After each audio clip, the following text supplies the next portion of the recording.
오늘 설교 제목입니다. 따라서 하세요. 나는 하나님의 계획입니다. 여러분은 하나님의 계획이세요. 여러분은 하나님의 계획 속에 있으세요. 여러분은 하나님과 상관없는 분들이 아니에요. 하나님의 구체적인 계획 속에 있는 분이에요. 그리고 이 부분을 정말 구체적으로 나는 하나님의 계획 속에 있다. 지금 힘들어도, 지금 고난 속에 있어도, 지금 연약해도 나는 하나님의 계획 속에 있는 사람이야 라고 하는 것을 확인하는 이번 부흥회가 되기를 바랍니다. 부흥회를 준비하면서 제가 우리 성도들과 함께 이 부분을 정말 강조하고 싶었습니다. 저도 하나님의 계획 속에 있는 사람입니다. 여러분 한 사람 한 사람도 마찬가지고, 지금 서윤숙 집사네 우리 교회 막내가 지금 있거든요. 잉태됐잖아요. 이 아이가 그냥 된 것이 아니고 하나님의 계획 속에 있는 겁니다. 그러니까 우리 교회에서 제일 연세 높은 92세 배순매 권사님부터 이제 금방 태 속에 생겨난 저 아기, 또 우리 정학균 장로님네 며느라이가 8주 됐대요. 거기도 있어요. 그러니까 이 모든 것들이 다 알고 보면 하나님의 거룩한 계획 속에 있는 것을 우리가 기억하시기를 바랍니다. 이번에 시편의 영성, 시인의 영성과 시편 기도, 이게 주제인데 그 시편 150편은 몽땅 다 뭐냐면 신앙 고백이거든요. 저와 여러분의 신앙 고백이에요. 우리 같은 사람들의 이야기예요. 거기에는 하나님께서 가라사대, 하나님이 말씀하시되 이 한마디도 없어요. 모두 다 내가 하나님을 찬양하고 내가 하나님께 기도하고 내가 죽겠다고 발버둥 치고 그런 이야기들이 시편 안에 가득 담겨져 있거든요. 우리들의 이야기예요. 그래서 그 시편 안에 담겨 있는 한 사람 한 사람의 영성은 도대체 어떻게 된 영성일까? 그리고 그 사람들은 어떤 기도를 통해서 응답받았을까? 이 부분을 함께 나누면서 나는 하나님의 계획 속에 있는 사람이로구나, 나는 하나님의 계획 속에 틀림없이 자리를 차지하고 있는 사람이야 하는 것들을 구체적으로 경험하는 시간이 되기를 바랍니다. 우리가 아브라함을 뭐라고 합니까? 믿음의 조상이라고 하죠. 믿음의 조상. 아브라함을 믿음의 조상이라고 부릅니다. 그거는요, 우리가 부르는 겁니다. 자, 저는 여러분들을 모시고 어디로 지금 갈 거냐 하면 아브라함이 처음 하나님의 음성을 들었던 시점으로 여러분을 모시고 가겠습니다. 지금 갔습니다. 기원전 1750년 이제 그경의 사람이거든요. 기원전 2000년경 사람이 지금부터 약 4000년도 훨씬 전의 분이에요. 그때로 돌아가서 봅니다. 아브라함 믿음의 조상입니까? 아닙니다. 우리랑 똑같이 출발선에 선 사람입니다. 아브라함도 우리처럼 하나님의 음성을 듣고 내가 어떻게 살아야 될까라고 하는 것을 결심하는 그 시점인 겁니다. 갈대아 우르 땅에서 하란으로 갔습니다. 하란에서 그가 75살에 이제 하나님의 음성을 듣고 내려오게 되는데, 그 시점에서 볼 때에는 전혀 그는 하나님과 이렇게 깊게 관련될 줄을 전혀 몰랐던 사람이었던 겁니다. 그때 그도 하나님의 음성을 듣고 오늘 우리도 하나님의 음성을 듣고 있습니다. 자, 그러면 아브라함은 믿음의 조상으로 미래가 펼쳐졌는데 우리는 어떤 미래가 펼쳐져야 할까? 저와 여러분의 미래는 어떻게 펼쳐져야 할까? 아브라함이 이삭을 낳고 이삭은 야곱을 낳고 야곱은 요셉을 낳고 그 쭉 자녀를 낳고 이렇게 살았는데, 우리가 낳은 자녀들 또 그 자녀들은 어떤 미래 속에서 위대한 역사를 하나님과 함께 이루며 살아야 할까? 이것이 오늘 여러분들과 함께 나누고 싶은 이야기인 것입니다. 사실 아브라함은 그 믿음의 조상이라고 하는데, 믿음의 조상, 믿음의 사람 그러면 알겠단 말이에요. 여러분도 믿음의 사람이고 저도 믿음의 사람이에요. 그 믿음의 조상 그러면 이거 전혀 다른 얘기거든요. 자, 예를 들어서 어떤 애가 뭘 발명했다 그러면 그래, 어떻게 그렇게 기특한 일을 했어, 잘했네, 이 정도지만 발명왕 하면은 뭐예요? 발명왕 에디슨 그러면 그게 한두 개가 아닌 거예요. 어마어마한 것들을 발명해낸 사람이거든요. 그러니까 발명했다라고 하는 거하고 발명왕이라고 하는 거는 개념이 달라요. 간호사 하는 거하고 백의의 천사 나이팅게일 그러면 벌써 우리가 인식하는 의미 자체가 전혀 달라지는 것입니다. 믿음의 사람이라고 하는 것과 믿음의 조상 조상이라고 하는 것은 전혀 다르죠. 그러면 믿음의 조상은 어떤 사람일까요? 엄청난 믿음의 역사를 이룬 사람일 것 아니겠어요? 근데 제가 창세기를 쭉 읽혀보면 아브라함이 엄청난 믿음의 역사를 이룬 게 별로 없네. 없잖아요, 별로. 믿음의 조상, 그러면 믿음의 흔적들을 또 굉장히 많이 남긴 사람일 것 아니겠어요? 뭐 다니엘처럼 사자굴 속에 살아나오거나, 다니엘의 친구들처럼 풀무불 속에서 나오거나, 홍해를 가르거나, 여리고가 무너지거나, 그 어마어마한 역사를 일으키거나 뭐 이런 건데, 아브라함의 삶을 보면 그런 거는 흔적도 안 보이네요. 그런데도 우리는 그를 믿음의 조상이라고 말을 합니다. 조상이라는 의미 속에 담겨 있는 것은 뭐냐? 거기서부터 출발했다 얘기예요. 거기서부터 출발한 겁니다. 거기에서 완성된 것이 아니고 거기서부터 출발한 것입니다. 여러분들이 지금 서 있는 자리는 거기서부터 출발하는 자리입니다. 아직 완성된 자리가 아니에요. 여기서부터 출발했다라고 하는 것은 무슨 얘기냐면, 하나님의 계획이 완성된 것이 아니고 하나님의 계획이 이루어질 것이다라는 거예요. 우리는 그 계획 속에 있는 것을 기억하시기를 바랍니다. 성경에 보면 아브라함이 부름받은 때가 75살이라고 나옵니다. 아브라함이 하란을 떠날 때에 그의 나이가 75세였다 그랬잖아요. 그리고 창세기 25장을 보면 죽을 때 나이가 나오는데 몇 살이에요? 175세. 몇 년 살았어요? 믿음으로? 100년이에요. 75살에 부름받고 175살에 죽었으니까 100년 동안 하나님 앞에 부름받은 사람으로 산 겁니다. 그러면 100년 동안 그가 남긴 땅은 뭘까? 그가 남긴 땅? 없어요. 아내가 죽어서 아내를 위해서 묻기 위해서 얻은 막벨라 동굴, 그거 이제 남아 있어요. 그가 남긴 업적 뭐가 있을까? 별로 없는 거예요. 없는 거예요.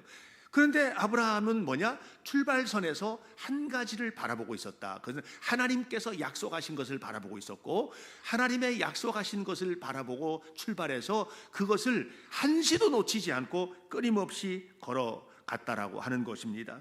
그것이 오늘 성경에 나오는 얘기예요. 창세기 22장 17절.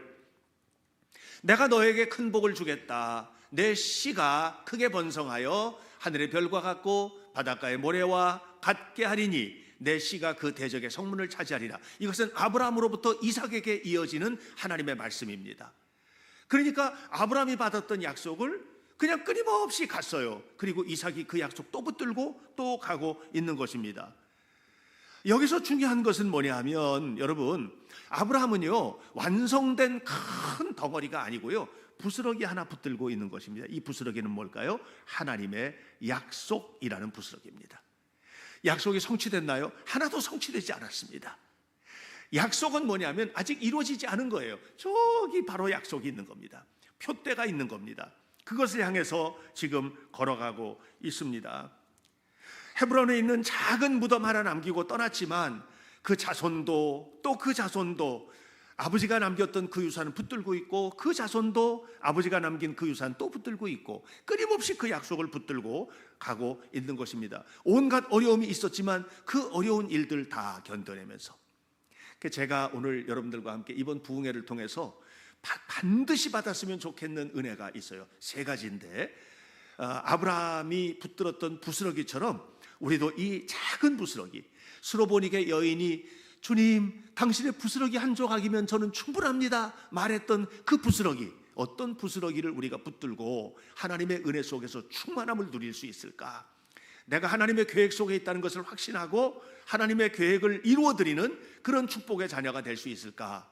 세 가지를 여러분들과 나누려고 합니다. 첫 번째, 하나님의 약속을 믿을 때 견뎌낼 수 있습니다. 하나님의 계획을 알았기 때문에 견뎌낸 겁니다. 아브라함이 하나님, 나를 향한 하나님의 계획을 내가 알고 있습니다. 그랬기 때문에 끝까지 견뎌낸 것이고, 그가 고향 땅 떠나서 가나안 땅까지 올 수 있었던 것입니다. 이것은 아브라함의 믿음일 뿐만 아니라 우리의 믿음이 되기를 간절히 바랍니다. 우리를 향하신 하나님의 계획이에요. 네 후손이 별과 같을 것이다. 바다의 모래알과 같을 것이다. 아브라함이 이거를 놓친 적이 없는 거예요. 한 번도 놓친 적이 없는 거예요. 아직 안 이루어졌지만 하나님께서 이루실 줄 믿고 이것을 끝까지 붙들고 있는 거예요. 사실 저는 우리 주변에 욥과 같은 사람이 있을까? 욥과 같이 진짜 그런 고통을 겪는 사람이 있을까? 별로 없잖아요, 그죠? 욥이 어떤 사람이에요? 아들 7에 딸 셋이거든요. 그냥 하루에 다 죽었어요. 이런 거예요. 어디 여행을 갔는데 한 가족이 일가족이 차 사고가 나가지고 다 죽었다. 뭐 이런 뭐 그런 거 비슷할까? 뭐 그럴 수도 있잖아요, 그죠? 근데 제 주변에는 그런 사람은 없는 것 같아요. 하루 아침에 완전히 망했어요. 모든 재산을 전부 다 날렸어요. 몽땅 다. 이 사람이 자기 몸에는 온갖 질병이 오더니 피부암, 머리끝부터 발끝까지 견딜 수가 없는 고통을 겪는 거예요. 아내는 남편 욕하고 친정으로 도망갔어요. 이 정도 험한 인생은 없지 않습니까? 근데 제가 욥기를 묵상하다가 우리 교인들이 다 욥 같은 사람들이 아닌가 하는 그런 생각을 하게 되었습니다. 욥과 같다라는 말은 뭐냐면 내 힘으로 할 수 없는 어떤 일을 만났다, 이런 거예요. 내 힘으로 할 수 없는 어떤 일. 자, 이런 거예요. 자식들 키우지 않습니까? 자식들이 여러분 마음대로 다 잘 되세요? 말 잘 들어요? 어때요? 아니에요? 자, 잘 들으시는 가정들은 이렇게 하시고 아니면 이렇게 시작. 어떻게 다 한 사람도 빼놓지 않고 이거예요. 이게 자녀들이요. 지금 초등학교 다니는 애들도 자기 인생이 있대요. 좀 너무 괴로운 인생이야. 뭐 이렇게 초등학교 1학년짜리 일기 쓴 것도 본 적 있어요. 뭘 한다고 세상에. 여러분 어렵잖아요. 욥과 같은 인생이에요. 내 힘으로 통제가 안 돼요. 건강, 내 힘으로 통제가 되지 않는 건강에 어려움을 겪는 분들이 있을 거예요. 내 힘으로 통제가 안 돼요. 경제적으로 어려워요. 마음은 원인데 내 힘으로 이게 회복이 안 돼요. 통제가 안 돼요. 욥과 같다는 말은 제가 해석을 할 때는 통제가 되지 않는 어떤 상황과 만났다. 이게 욥과 같은 인생인 겁니다. 근데 욥이 견뎌냈거든요. 욥이 견뎌내요. 자, 여러분, 오늘 우리가 이렇게 욥처럼 견뎌낼 수 있는 힘은 뭘까? 사실 자녀들 같은 경우에도 자식들 뭐 정말 열심히 좀 이렇게 잘 키우고 하고 싶은데 그게 좀 잘 안 되잖아요. 근데 끝까지 붙들고 있죠. 희망을 가지고. 그런 것처럼 우리가 이걸 끝까지 붙들고 있는 거예요. 욥이 붙들고 있는 거예요. 뭐냐면 하나님께서 나를 향해서 베풀어 주셨던 은혜들, 그 은혜들을 기억하고 그리고 반드시 하나님께서 회복해 주실 것에 대한 믿음을 욥은 한시도 잃지 않고 있는 거예요. 가끔 우리가 그런 생각이 들 때 있지 않습니까? 하나님은 사랑하신다는데 진짜 사랑하는 거 맞나? 하나님은 살아계시다는데 진짜 살아계신 거 맞나? 진짜인가? 지금 이거 보면 하나님은 나하고 상관없는 분인 것 같아. 너무 힘든 일이 계속돼. 그러니까 하나님은 나하고 상관없는 것 같아. 그런데 여러분, 우리가 알아야 될 게 하나님의 약속은 현실에 이루어지는 것이 아니라 앞으로 이루어져 갈 것이다라고 하는 사실을 분명히 알아야 돼요. 아브라함이 그걸 믿었기 때문에 가나안 땅에 간 거예요. 한시도 놓치지 않은 거거든요. 저도 그것을 믿고 있기 때문에 지금까지 견뎌낸 겁니다. 성경에는요, 그 묘지가 있어요. 묘지.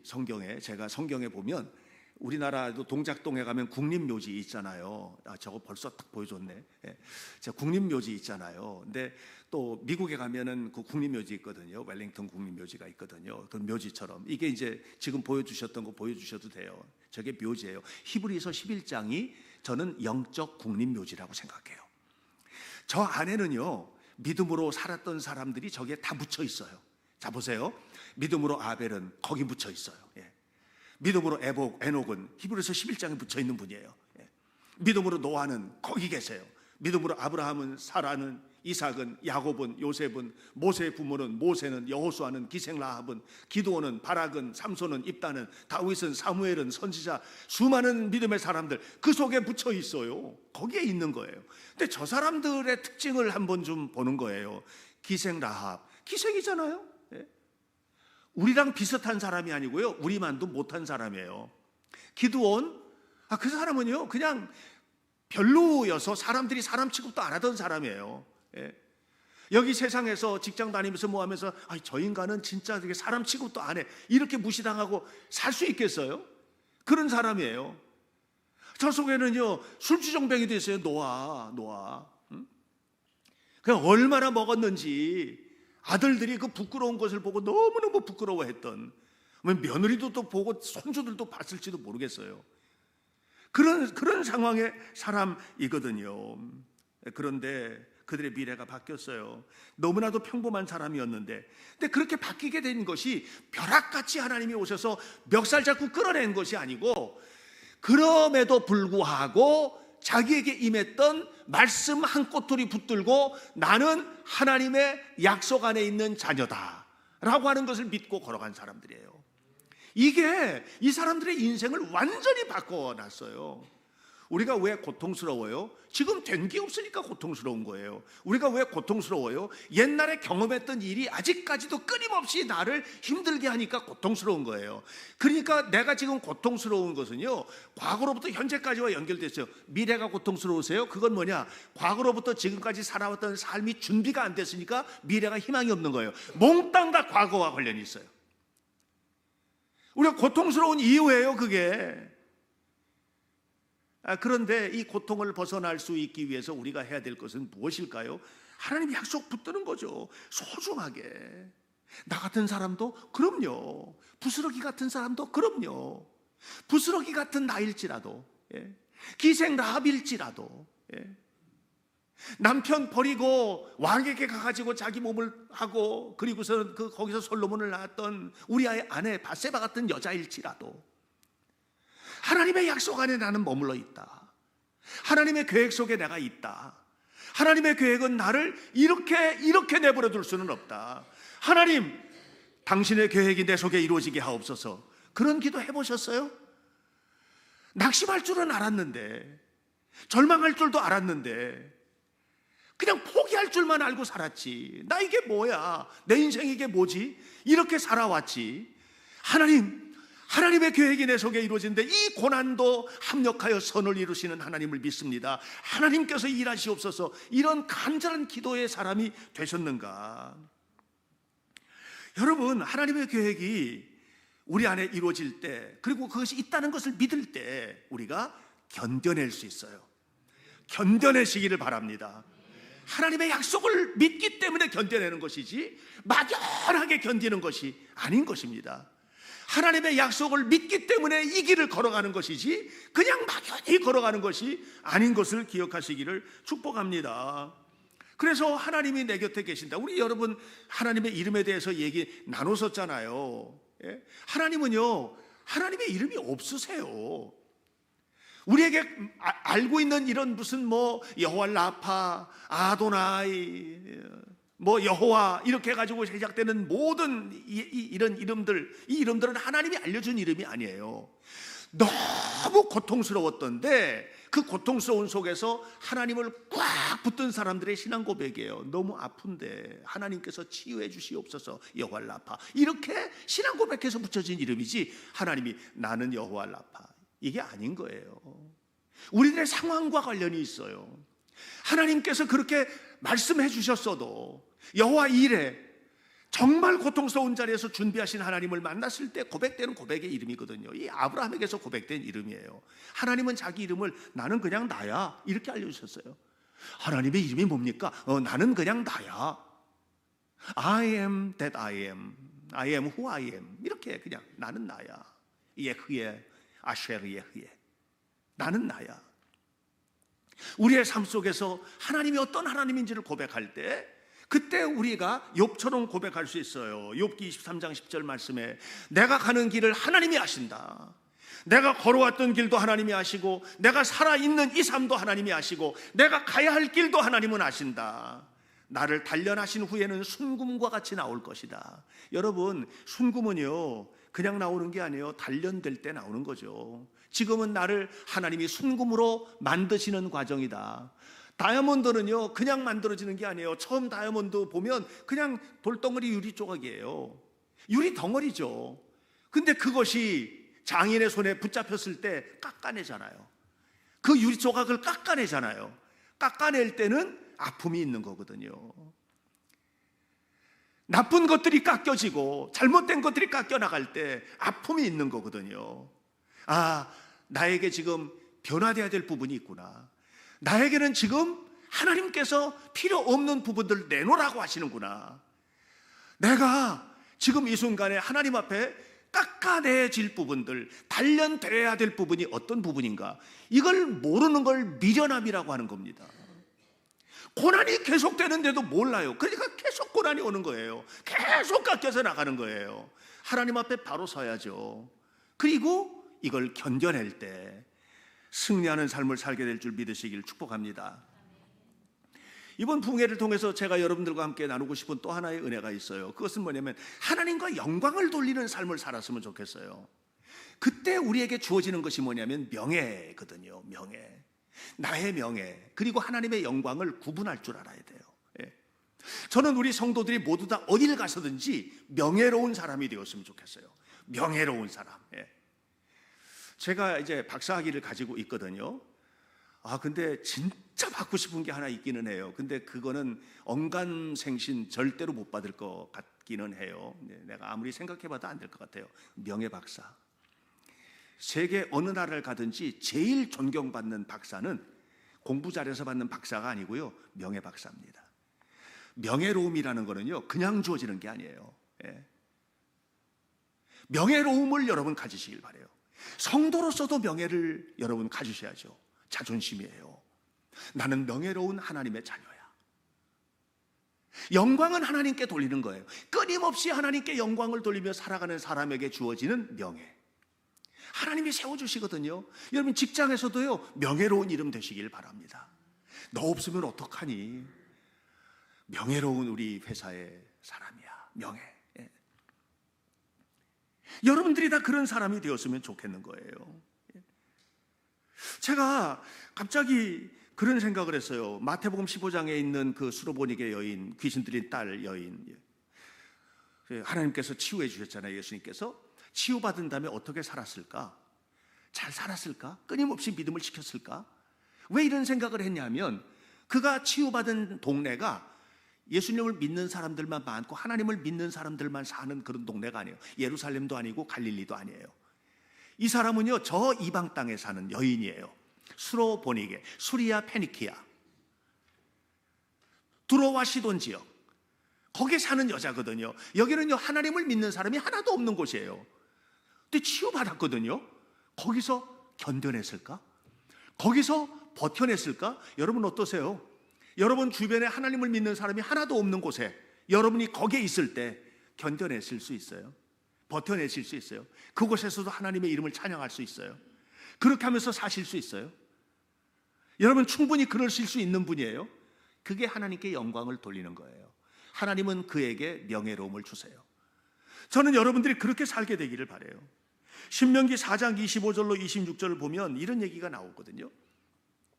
가나안 땅에 너희들이 들어갈 거야. 이제 아직 안 들어갔어요. 들어갈 거야. 거기 가서 아들도 낳고 손주도 보고 이렇게 할 거야. 그렇게 해서 살다 보면 익숙해져 가지고 너 썩어버릴지도 몰라.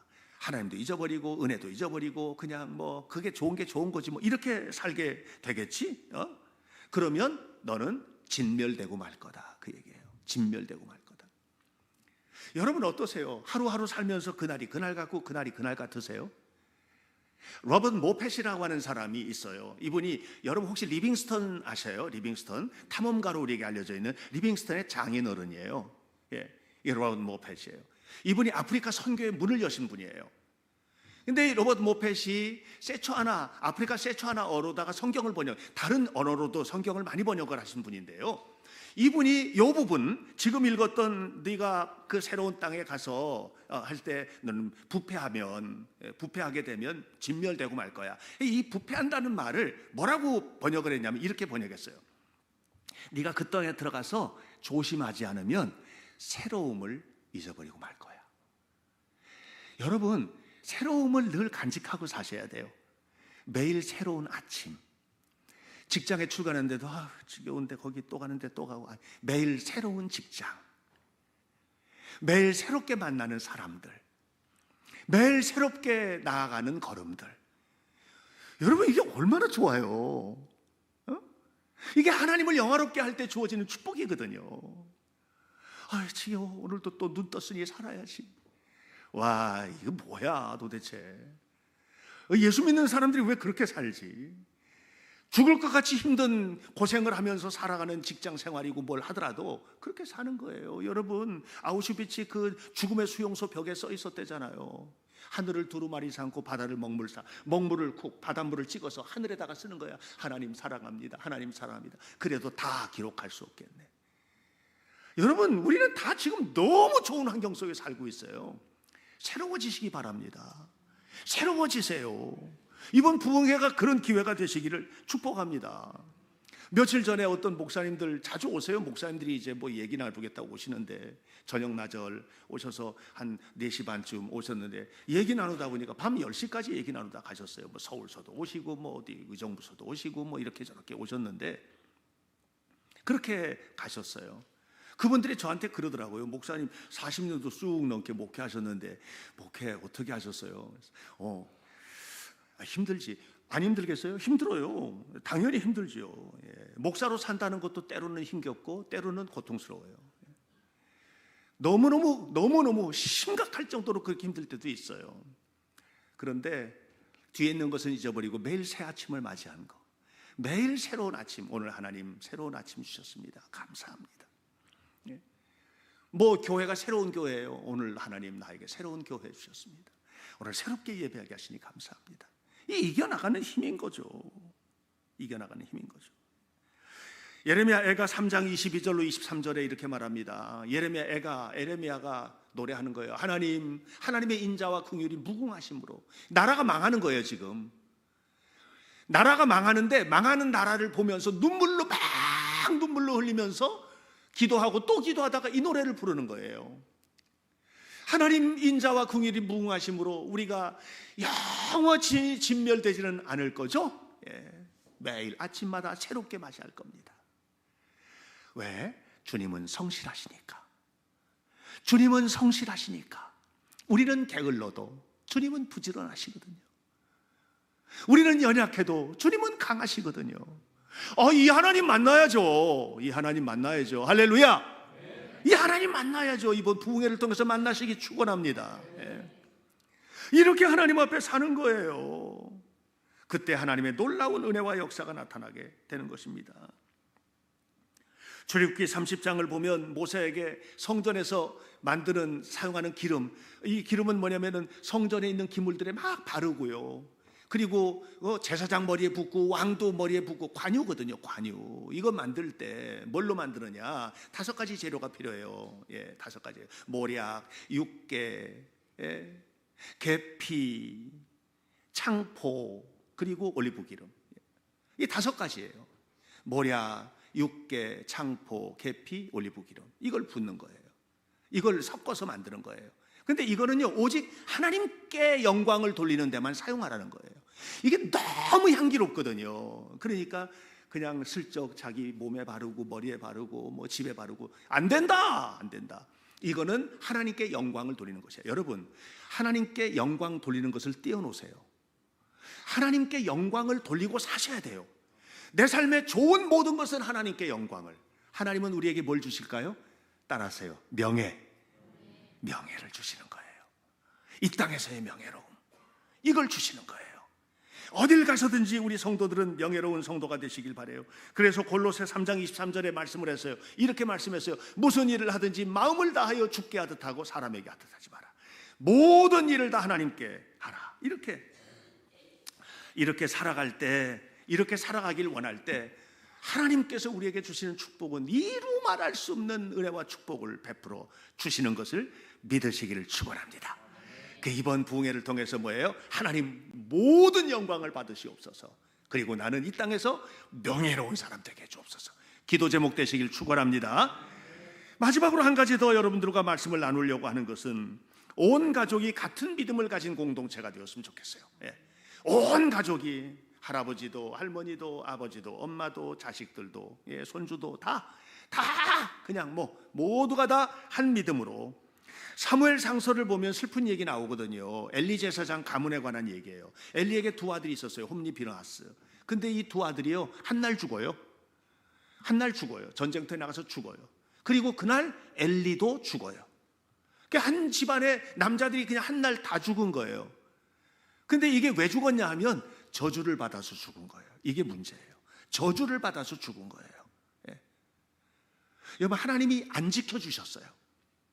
하나님이 지켜주셨으면 되는데 안 지켜주셨어요. 예. 이게 문제예요.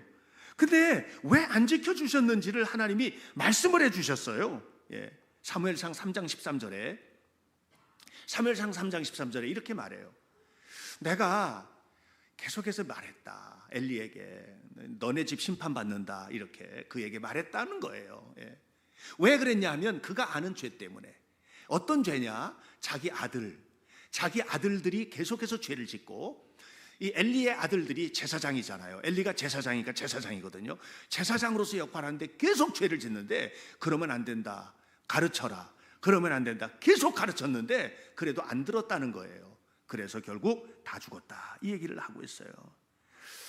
여러분 어떠세요? 여러분 가정은 어떠세요? 여러분 자녀들 전부 다 어때요? 예, 신앙생활 잘해요? 예, 공부 뭐 열심히 하시죠? 예, 공부 열심히 가르치기 위해서 최선을 다하시는데 신앙생활을 위해서는 어디까지 하세요? 저는요, 우리 교회 아이들이 다 잘 자랐으면 좋겠어요. 좋은 대학 가고 훌륭하게 커서 창조적인 일하고 경제적으로도 승리하고 멋진 비즈니스맨이 되고 멋진 커리어 우먼이 되고 멋지게 자라고 어디 가서든지 명예롭고 그랬으면 좋겠어요. 그런데 중요한 게 있어요. 그런데 이 아이들이 하나님 없이 사는 것이 문제인 거예요. 그러면 땅에서는 모든 좋은 것들을 누릴 거예요. 죽어서는 지옥 갈 거예요. 이건 내 얘기가 아니고 성경의 얘기니까. 우리는 과연 우리 자녀들의 영적인 부분을 어디까지 관심을 갖고 있나? 제가 왜 이번 부흥회를 할 때 자식들 이름으로도 꿈을 가지고 헌금해라 이렇게 할까요? 예. 그게 중요하기 때문에 그런 거거든요. 여러분 자녀들이 망하면 되겠어요? 우리의 자녀들이 잘못되면 되겠어요? 잘 자라야죠. 세상에서도 명예롭게 자라야죠. 하나님 앞에도 부끄럽게 않게 자라야 되지 않겠습니까? 엘리에게 하나님께서 너 그 자식들 그렇게 해서 되겠냐? 이렇게 했을 때 엘리가 하나님 앞에 뭐라고 그랬을 것 같아요? 우리랑 똑같은 말 안 했겠어요? 똑같은 말. 하나님 요새 애들 말 듣습니까? 여러분 어떠세요? 요새 애들 말 들어요? 들어요? 안 들어요? 왜 묵묵부답이세요? 왜? 요새 애들 말 듣습니까? 그러니까 이 얘기는 결국은 무슨 얘기냐면 지옥 가든 천국 가든 지들이 알아서 할 일이지 나는 모르겠습니다. 이 얘기 아닙니까? 여러분 어떠세요? 예. 또 지금 세대가 다릅니다. 하나님 아브라함 세대하고 사무엘 세대하고 다릅니다. 그때하고 지금하고 세대가 다릅니다. 요즘은 쌍둥이도 세대 차이가 있다는데, 먼저 나온 애하고 나중에 나온 애하고 쌍둥이도 세대가 차이 있다는데 이게 말이 됩니까? 이게 우리들의 변명 아닙니까? 변명하십시오. 하나님은 뭐라고 그랬어요? 아까 13절에서 하나님께서 야 엘리야 너 네 자식들 잘못된 거 내가 계속 말했는데도 안 했지? 그래서 망한 거야. 여러분 오늘 우리가 심각하게 기억해야만 합니다. 심각하게. 제가 제 손주가 로빈이가 얘가 이것저것 관심이 많아요. 곤충도 또 관심이 많아가지고 무슨 에그박사인지 뭔지 그 책을 하여튼 보통 책을 좀 많이 읽었으면 좋겠네. 만화책을 그렇게 많이 읽더라고요. 이렇게 만화책을 읽는데 그 안에는 온갖 곤충 얘기가 나와요. 근데 곤충 얘기를 하다가 갑자기 할아버지, 그건 멸종위기종이에요. 그러는 거예요. 넌 멸종위기종이 뭔지도 아니? 1학년짜리가 그렇게 얘기하니까 그래서 그거 멸종위기종이에요. 그럼 어떤 게 있는데? 그랬더니 막 얘기하는 거예요. 이런 거예요. 보세요. 저게 다 멸종위기종이에요. 제가 조사해서 여러분들에게 보여드리는 거예요. 나비 또 있고 별별 것들이 있어요. 장수하늘소는 한 마리에 1억 원씩이나 한대요. 예.